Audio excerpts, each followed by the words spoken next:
Hello everyone, this is Ashwin here. In this video, we are going to solve the problem beautiful pairs.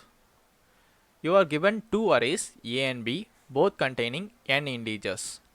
A pair of indices I, j is beautiful if the ith element of array A is equal to the jth element of array B.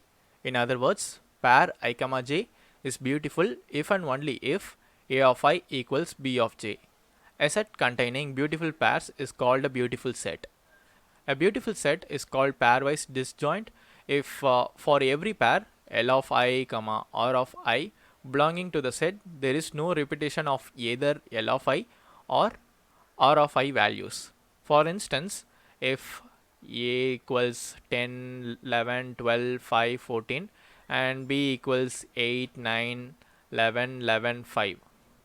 The beautiful set are 1 comma 2, this represents the index, so 1 comma 2, 1 comma 3 and 3 comma 4 is not pairwise disjoint as there is a repetition of 1, that is L of 0 and 0 equals L of 1 comma 0, so this is L, so there is a repetition of the index, so we should avoid it.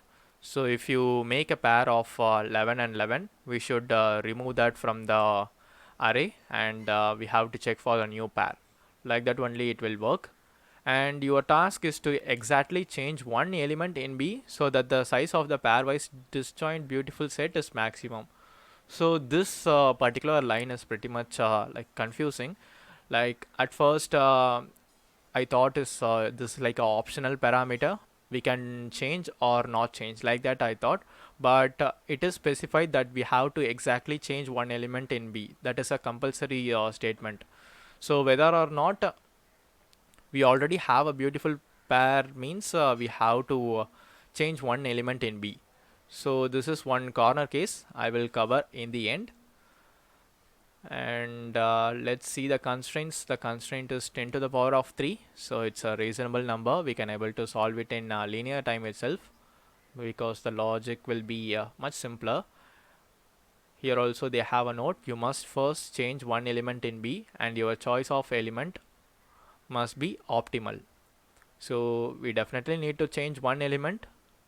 Here you can able to see in this example all first three numbers are same, so you can able to change this 3 into 4. We have the set size of 4, that is a beautiful set, so the result is 4.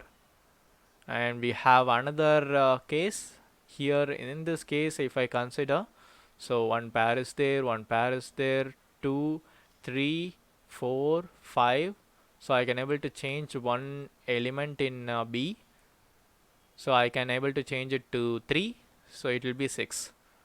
So both are satisfying this condition, so we can able to return these answers, but they didn't show the corner test case, so maybe I will just show you while doing the code. Now let's dive into the problem. First we have to take the account, if some number is there in one array, we have to get the frequency of that particular element. In this example 5 is occurring 2 times, so if I consider 5 is occurring 2 times means we have to make a dictionary and store the key value pairs, like key is the element and value is the frequency. Similarly we can also do it for B, so we can able to balance the beautiful set properly. Now let's do that. For that I am going to import a module counter. So from collections import counter, so I can able to import at the top also. Now I am going to get the counter values, so A equals counter of A and B equals counter of B. Now we have to initialize some result value, that is a beautiful set. I will call it as B set equals 0. Now we will go for the main logic. Now what I am going to do is I am going to iterate the key values in A and check whether the key is present in B.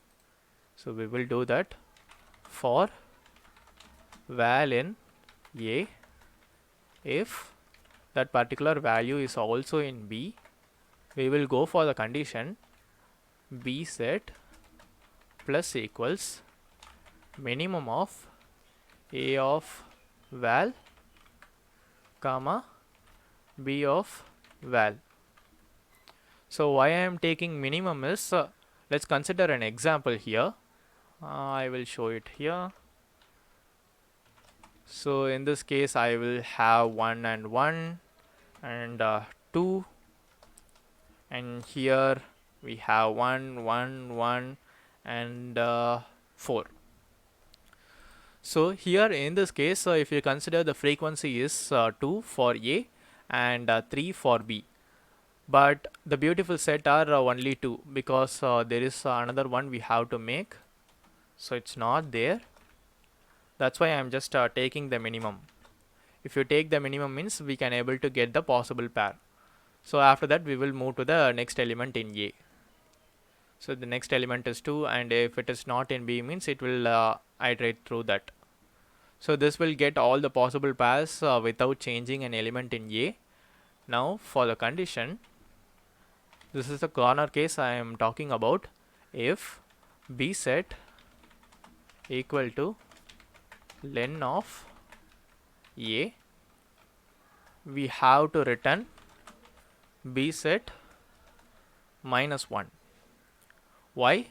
Because it is equal to len of A. Let's take another example. I will just copy and paste this. So I will say it as corner case, paste this.